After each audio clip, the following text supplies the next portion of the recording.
Hello friends, welcome back. അപ്പൊ രാവിലെ 6 മണിക്ക് ഞാൻ കൂലിക്ക് പോയി. അപ്പോ കൂലി കണ്ടു കഴിഞ്ഞ് ഇപ്പൊ വന്നതേ ഉള്ളൂ. അപ്പൊ എന്റെ ഒരു പേഴ്സണൽ അഭിപ്രായം പറയാനാണ് ഞാൻ വന്നിട്ടുള്ളത്.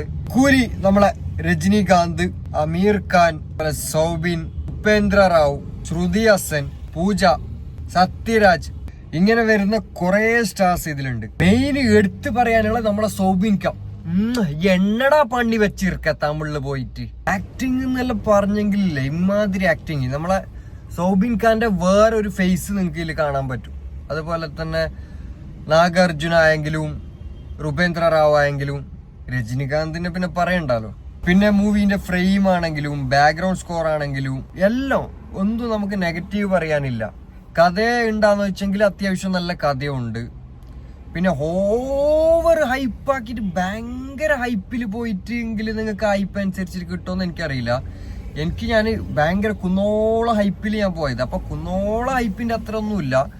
നമുക്ക് അത്യാവശ്യം ബാഡ് എന്നൊന്നും പറയാൻ കഴിയില്ല. Good it's good. നിങ്ങളോട് പറയാനുണ്ട്, അല്ലെങ്കിൽ നിങ്ങൾ വലിയ ഹൈപ്പിൽ പോകണ്ട. നിങ്ങൾ ഒരു ആവറേജ് ഹൈപ്പിൽ പോയെങ്കിൽ നിങ്ങൾ പ്രതീക്ഷിച്ചതിനേക്കാളും കൂടുതൽ നിങ്ങൾക്ക് കിട്ടും. പിന്നെ സ്റ്റോറി എന്ന് പറഞ്ഞെങ്കിൽ അത്യാവശ്യം നല്ല സ്റ്റോറി ഇതിലുണ്ട്. പിന്നെ സ്പോയിലർ ആയിട്ട് ഒന്നും പറയുന്നില്ല, നിങ്ങൾ എന്തായാലും കാണാൻ പോകുന്നതല്ലേ. ഞാൻ എൻ്റെ ജീവിതത്തിൽ ആദ്യമായിട്ടാണ് 6 മണിക്ക് എണിച്ചിട്ട് മൂവിക്ക് പോകുന്നത്.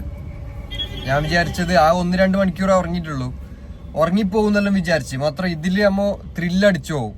Full time first to last നമുക്കൊരു ലാഗോ കാര്യങ്ങളോ ഒന്നും വരില്ല. നല്ല എൻഗേജ് ആയിട്ട് നല്ല ഇങ്ങനെ നോക്കി എന്നിട്ട് ഗൂസ് ബംപ്സ് എല്ലാം വന്നിട്ട് ഇങ്ങനെ ഇരിക്കാം. ലോകേഷിന്റെ മൂവി എന്നെല്ലാം പറഞ്ഞെങ്കിൽ നമുക്ക് 100% ഉറപ്പാണ് ഇത് ഫ്ലോപ്പ് ആവൂല. അങ്ങനത്തെ ഒരു ഫ്ലോപ്പ് ആകുന്ന മൂവി അവന് എടുത്തു വെക്കൂല. എന്നാലും കാര്യമായ ഹൈപ്പില്ലേ, നമ്മൾ എപ്പോഴും ഈ ഓവർ ഹൈപ്പായിട്ട് പോകുമ്പോക്ക് നമുക്ക് വിചാരിച്ച സംഭവം നമുക്ക് കിട്ടൂല. അപ്പൊ ഒന്നും കൂടി പറയാനുള്ള ഓവർ ഹൈപ്പിൽ പോണ്ട.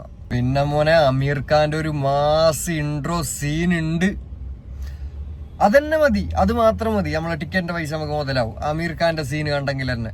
പിന്നെ എനിക്ക് അങ്ങനെ മൂവി റിവ്യൂ ഒന്നും പറയാനറിയില്ല. ഞാൻ ജസ്റ്റ് ഇങ്ങനെ കണ്ടിട്ട് നിങ്ങളോട് ഷെയർ ചെയ്തതന്നേ ഉള്ളൂ എൻ്റെ ഒരു ഒപ്പീനിയൻ. ഞാൻ ഏകദേശം 10-ൽ 8 മാർക്ക് കൊടുക്കും.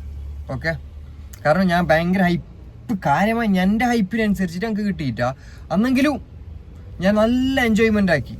മൂവിനെ കുറിച്ചിട്ട് ഒറ്റ വാക്കിൽ പറയാനുള്ളതെങ്കിൽ ഇറ്റ്സ് ഗുഡ്.